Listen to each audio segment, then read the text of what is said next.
Saudara-saudara, mari kita lanjutkan pertemuan kita di dalam rangka deepening and broadening dari Tai Chi, itu ya. Dan kali ini kita akan membahas tulisan saya Perspektif Yusuf Sutanto di dalam majalah Manager Scope, ya. Satu majalah yang diterbitkan untuk para elit, gitu. Temanya adalah mengelola bonus demografi secara holistik. Ya. Pemikirannya begini, bonus demografi adalah seperti pisau bermata dua. Banyak generasi muda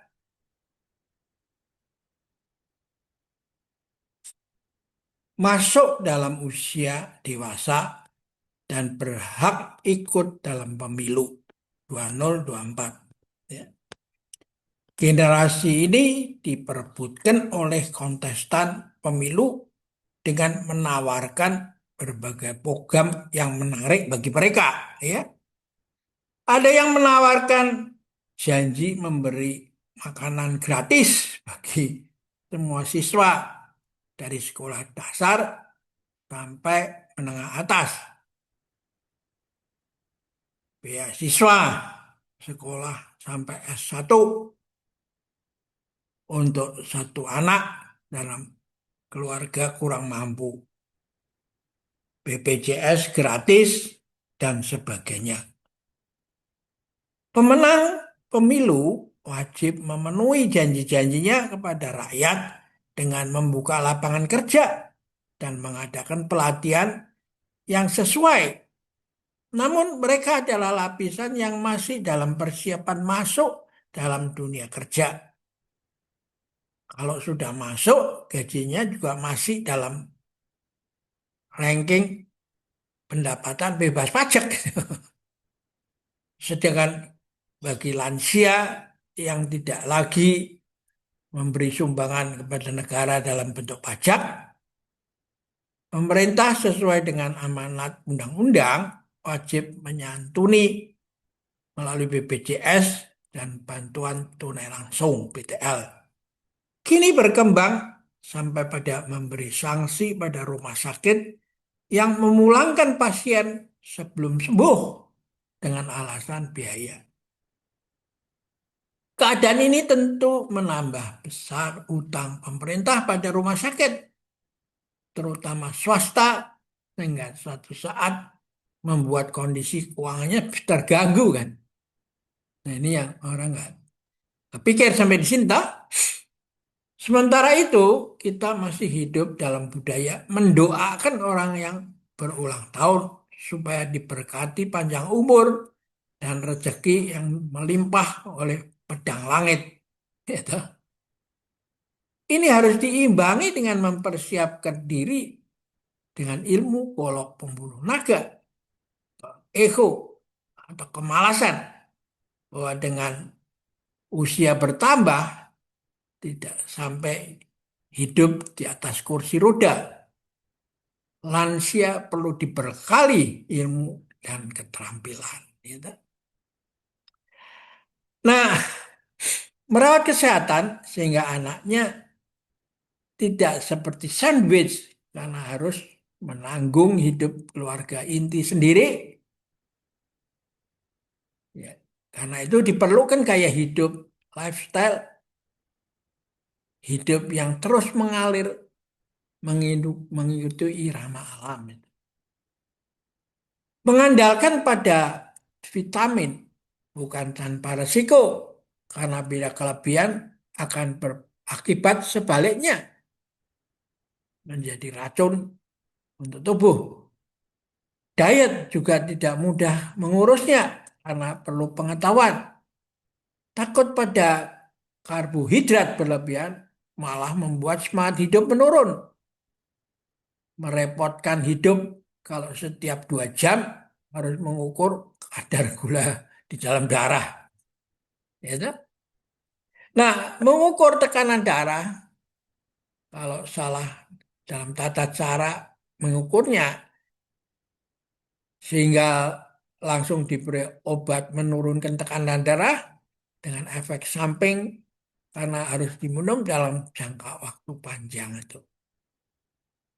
Setiap dokter spesialis memberi obat khusus, masing-masing tidak dibekali pengetahuan tentang dampak obatnya pada obat dan dari spesialis yang lain, sehingga pasiennya bingung bagaimana ngaturnya, toh? Jam sekian makan ini, pil dari dokter ini itu, gitu. Jam sekian dari dokter ini. Peran kita di masa depan adalah bagaimana terhindar dari jebakan menjadikan obat sebagai makanan, tapi bagaimana membuat makanan dijadikan obat. Tiongkok berada di posisi di depan karena mempunyai konsep tradisional Chinese medicine melalui syair yang singkat disampaikan pesan Huang Ti, penemu TCM, rumahnya jauh dan sudah lama meninggal. Demikian pun juga kalau orang mau ketemu Hippocratus, penemu pengobatan barat. Mengatakan yang dekat dan terjangkau adalah dapur di rumah, tempat menyiapkan makanan, dan pelataran di depan rumah untuk berlatih tai chi. Ya. Nah, olahraga sebagai promosi dan usaha kesehatan preventif.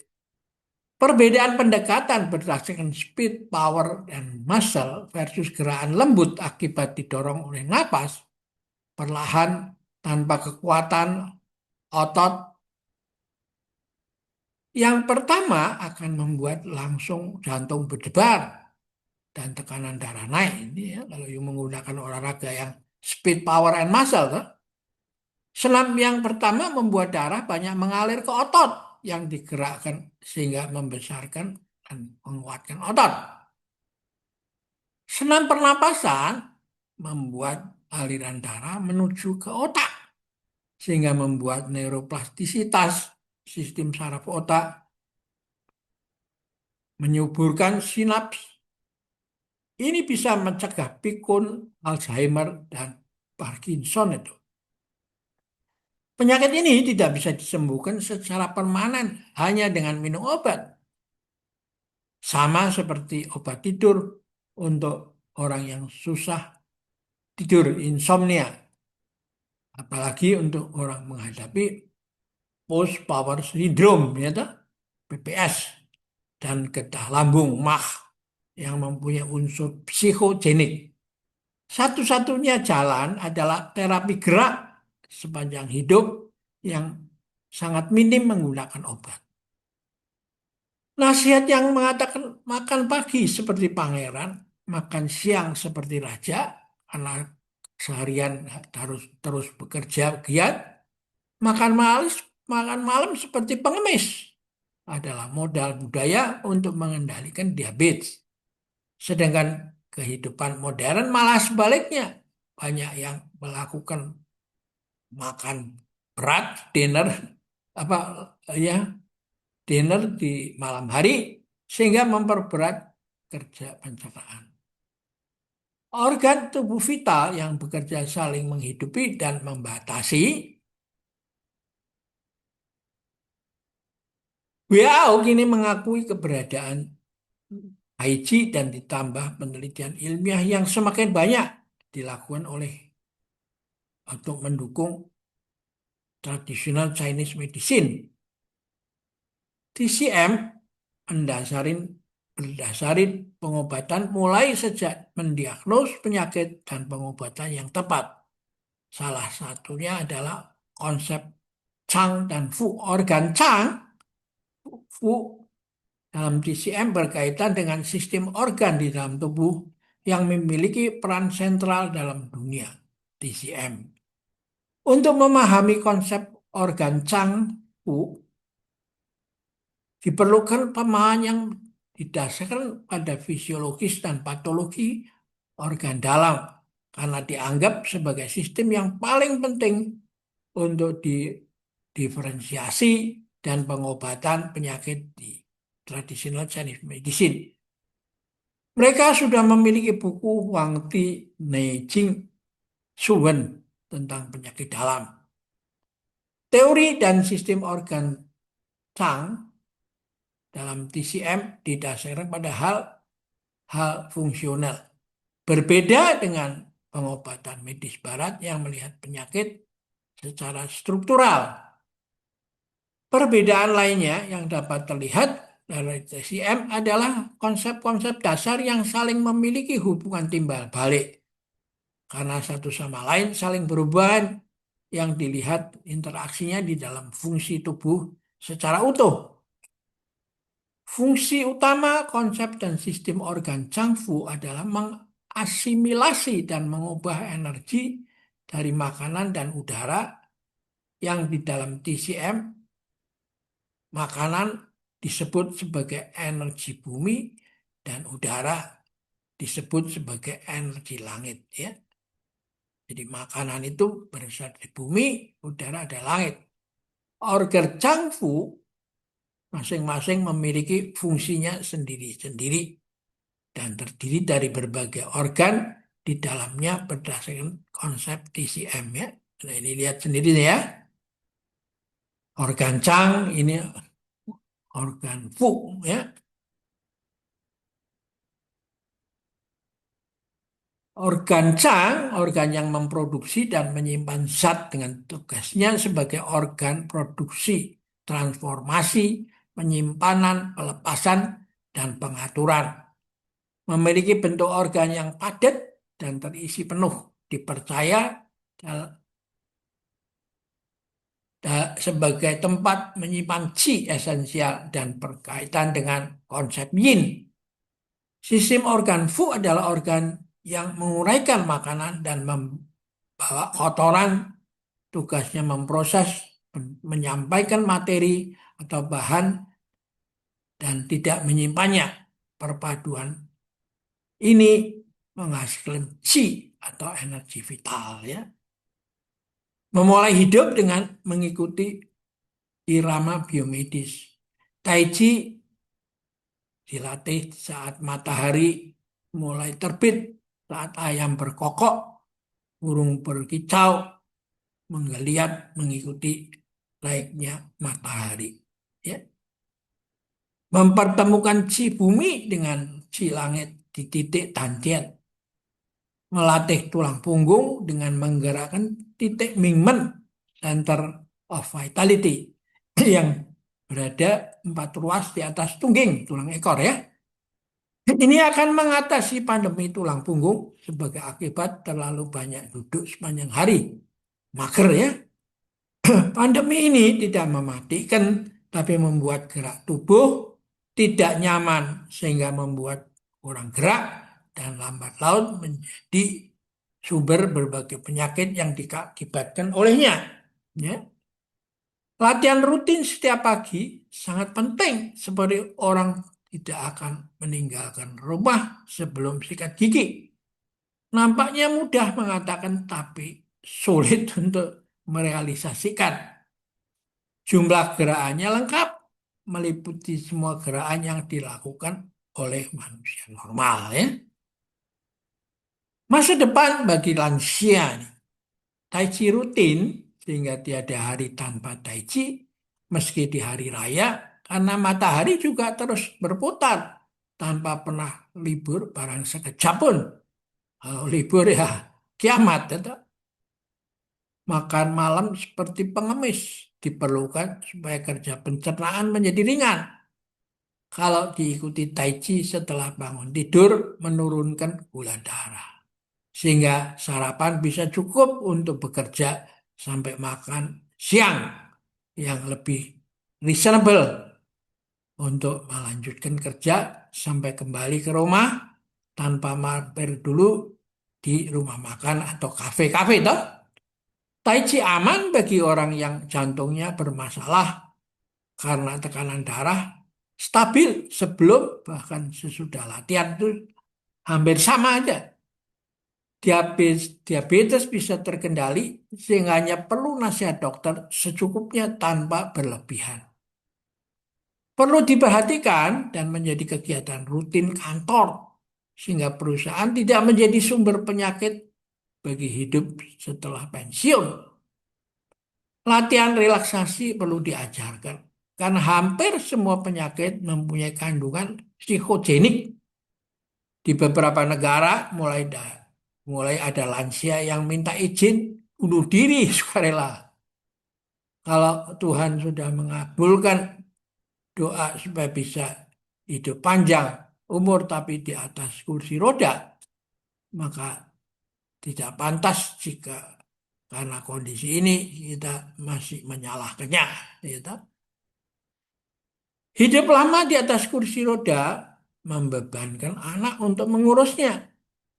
Perputaran nafas bolak-balik dari tunggi ke ubun-ubun bisa dihitung secara tepat sehingga bisa menjadi bahan diskusi dengan kalangan medis. Bahwa Tai Chi adalah ilmu yang memang diperlukan masuk dalam kurikulum pendidikan dokter. Ya. Nah, mempromosikan membangun kesehatan melalui gerak, pikiran, dan musik untuk membangun otak daripada hanya mengisi teka-teki silang. Jadi kesimpulannya apa? Gunungnya tetap gunung yang sama. Jalannya pun tak pernah berubah sepanjang masa. Sesungguhnya yang berubah adalah pikiranmu. Jadi pikiran kita yang harus dirubah, konsep kita tentang hidup ini harus dirubah. Gitu. Pesan syair adalah mulai mengurus kesehatan untuk diri sendiri, masyarakat, negara, dunia, dan alam semesta adalah mengikuti hukum-hukum yang universal, timbal balik, saling menghidupi, dan membatasin yin yang sampai 5 unsur, kayu, logam, api, air, dan tanah, juga sampai 8 mata angin, ya. 4 kuah, ya. Demensia is a syndrome associated with many neurodegenerative diseases, most commonly Alzheimer, which is characterized by a general decline in cognitive, jadi terjadi penyimpangan, penurunan, ya, general decline in cognitive pemikiran, kemampuan pikiran yang berpengaruh pada seseorang untuk bisa perform dalam kehidupan sehari-hari. This typical involves problem with memory terkait dengan ingatan, pemikiran, perilaku, dan kontrol pada saraf motorik. Ya. Lansia hanya punya pilihan untuk masa depan, yaitu yuk latihan Tai Chi atau yuk kursi roda, mengisi teka-teki silang, dan mengatur obat dari berbagai spesialis untuk atau ya bunuh diri seperti yang diajar diperbolehkan di Holland umpamanya. Orang kalau sudah buyang dah, saya minta bunuh diri aja, gitu. Ya. Jadi bonus demokrasi akan menghasilkan generasi sandwich jika mengabaikan kesehatan orang tuanya. Ya. Oke, kita akhirin di sini dulu untuk memberikan perspektif nih masa depan Anda semua ini sudah ditulis di sinilah. Tinggal pilihan Anda mau pilih yang mana supaya bisa hidup sampai mati tanpa banyak menderita, ya. Kita akhirin di sini dulu, sampai jumpa lagi.